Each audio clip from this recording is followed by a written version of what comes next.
بسم اللہ الرحمن الرحیم۔ محترم ناظرین السلام علیکم۔ حضرت داتا علی حجویری کا نام سید ابو الحسن علی بن عثمان ہے۔ آپ رحمۃ اللہ علیہ حسنی حسینی سید ہیں۔ آپ کی والدہ بڑی ولیہ تھی۔ ماموں جان بھی ولی اللہ تھے، بلکہ تاج الاولیاء کے لقب سے جانے جاتے تھے۔ آپ کی والدہ اور ماموں کا مزار آج بھی افغانستان میں مرجع خلائق ہے۔ داتا گنج بخش افغانستان میں 104 ہجری میں غزنی میں پیدا ہوئے۔ داتا علی حجویری کے پیر و مرشد کا نام سید ابو الفضل ختلی تھا۔ آپ رحمۃ اللہ علیہ کا سلسلہ جنیدی تھا۔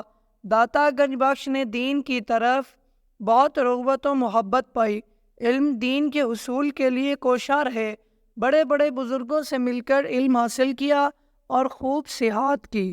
سفر کرتے کرتے ملک شام پہنچ کے شام میں ہمارے دلوں کی دھڑکن، جن کا نام لے کر دلوں کو بڑا سکون ملتا ہے، یعنی حضرت بلال حبشی رضی اللہ عنہ، ان کا مزار شام کے شہر حلب میں ہے۔ داتا گنج بخش فیض حاصل کرنے کے لیے بلال حبشی کے مزار پر حاضر ہوئے۔ آپ رحمۃ اللہ علیہ خود فرماتے ہیں کہ میں مؤذن رسول اللہ صلی اللہ علیہ وآلہ وسلم حضرت بلال کے سرہانے سو گیا۔ لاہور بڑا مقدس شہر ہے۔ حضرت مجدد الف ثانی شیخ احمد سرندی اپنے مکتوبات حصہ اول میں فرماتے ہیں، یہ شہر لاہور ہندوستان کے تمام شہروں میں کتب ارشاد کی طرح اس شہر کی برکت تمام ہندوستانوں کے شہروں میں پھیلی ہوئی ہے۔ داتا علی حجویری نے سیاحت کرتے کرتے لاہور کا رخ کیا۔ 154 ہجری میں لاہور تشریف لائے۔ اس وقت لاہور میں جادوگروں نے ڈیرا جما رکھا تھا۔ بڑے بڑے نذرانے اور بیٹ وصول کر کی جاتی تھی۔ جو ان جادوگروں کی خاطر مدارت نہ کرتا، اسے جادو کے ذریعے نقصان پہنچاتے۔ اللہ کے کرم سے داتا گنج بخش کے قدم لاہور کی دھرتی پر لگے۔ آپ نے ایک بڑی عورت سے دودھ خریدنا چاہا تو وہ ڈر گئی، کیونکہ وہ لوگ مسلمانوں کے بارے میں اچھی رائے نہیں رکھتے تھے۔ اس بڑی عورت نے انکار کیا، اگر میں دودھ آپ کو بیچ دوں گی تو جادوگر مجھے مار دے گا، میری بھینسوں سے خون آئے گا۔ آپ نے اسے تسلی دے کر سمجھایا، انشاءاللہ ایسا نہیں ہوگا۔ وہ سمجھ گئی، دودھ بیچ کر اپنے گھر پہنچی۔ اب جو اس نے اپنے مویشیوں کا دودھ دویا تو اتنا نکلا کہ سنبھالنا مشکل ہو گیا۔ جب دوسرے گاؤں کو پتہ چلا کہ اس مسلمان میں بڑی کرامت ہے تو وہ بھی آپ کے پاس آنے لگے۔ آپ ان کو نیکی کی دعوت دیتے، یہاں تک کہ دودھ میں برکت کے لیے آنے والا ایمان کی برکت لے کر جاتا۔ آپ کی نیکی کی دعوت سے پورے لاہور میں ہلچل مچ گئی۔ جادوگر رائے کو پتہ چلا، جو کہ گورنر کا نائب تھا، ہنستا اور تانا کشی کرتا ہوا آپ کے پاس حاضر ہوا۔ بولا کہ میرے ساتھ مقابلہ کرو۔ آپ نے اس کو سمجھانے کی کوشش کی، لیکن نہ مانا۔ آپ ٹالتے رہے۔ وہ سمجھا کہ آپ ڈر گئے ہیں اور میں آپ کے مقابلے کی طاقت نہیں ہے، اس لیے جان چھڑا رہے ہیں۔ اس نے جادو دکھانا شروع کر دیے اور ہوا میں اڑنا شروع کر دیا تاکہ لوگ ڈر جائیں۔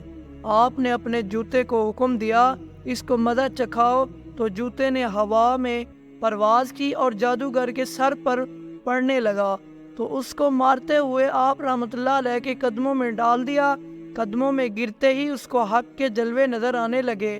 آپ سے معافی مانگی آیا تھا لڑنے کے لیے، ہار کر غلامی قبول کر لی، مسلمان ہو گیا اور ظاہری باطنی علوم کی تربیت کے بعد اسلام کا مبلغ بن گیا۔ اس کے قبول اسلام سے ہر طرف ہلچل مچ گئی۔ جادوگروں کا جادو ماند پڑ گیا۔ پنجاب سے ہندو آتے جاتے، آپ انہیں مسلمان بناتے جاتے۔ الحمدللہ اسلام کی روشنی لاہور میں خوب پھیلی۔ یہ رائے راجو، جو بعد میں شیخ ہندی کے نام سے مشہور ہوئے، کہا جاتا ہے کہ ان کا مزار بھی آپ کے دربار کے احاطے میں موجود ہے، اور اب تک ان کی اولاد داتا صاحب کی دربار کی خدمت سر انجام دے رہی ہے۔ داتا گنج بخش رحمۃ اللہ علیہ نے جہاں آپ کا مزار ہے مکان بنایا اور مسجد کی بنیاد رکھی، مگر اس کے محراب کو جانب جنوب رکھا۔ علماء نے اعتراض کیا کہ قبلہ سے ہٹ کر ہے۔ ایک دن سارے علماء کو اکٹھا کیا، نماز پڑھائی۔ نماز پڑھانے کے بعد آپ رحمۃ اللہ علیہ نے کہا کہ میں نے اس سمت میں نماز پڑھائی ہے، ذرا دیکھو ادھر کیا ہے۔ علماء نے دیکھا، نہ محراب ہے نہ محراب کی دیوار، سب نے کعبہ شریف کا جلوہ دیکھا۔ آپ نے اسلام کی بہت خدمت کی، بڑے بڑے کفار نے آپ کے دست مبارک پر اسلام قبول کیا۔ آپ کی کتاب کشف المحجوب کا معنی ہے چھپے ہوئے کو ظاہر کرنے والی۔ ہر مسلمان اس کا مطالعہ کرے اور پڑھ کر اپنی اصلاح کریں۔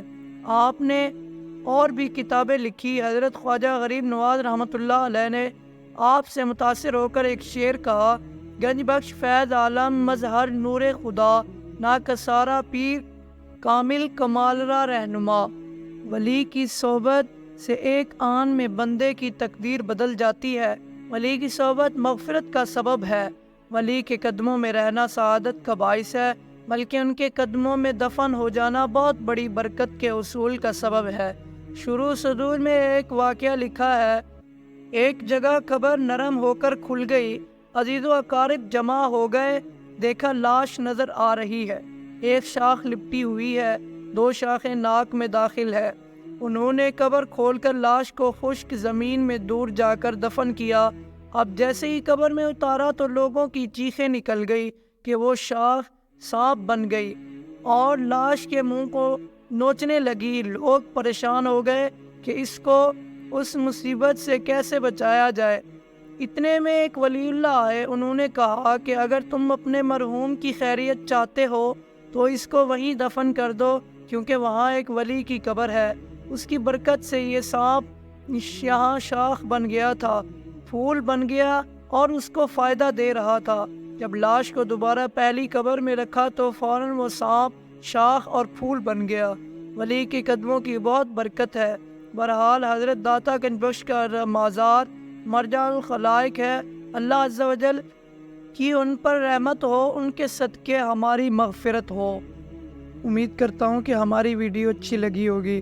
اگر اچھی لگی ہو تو ویڈیو کو لائک اور شیئر ضرور کریں۔ ایسی ویڈیوز دیکھنے کے لیے ہمارے چینل کو سبسکرائب کریں۔ جزاک اللہ۔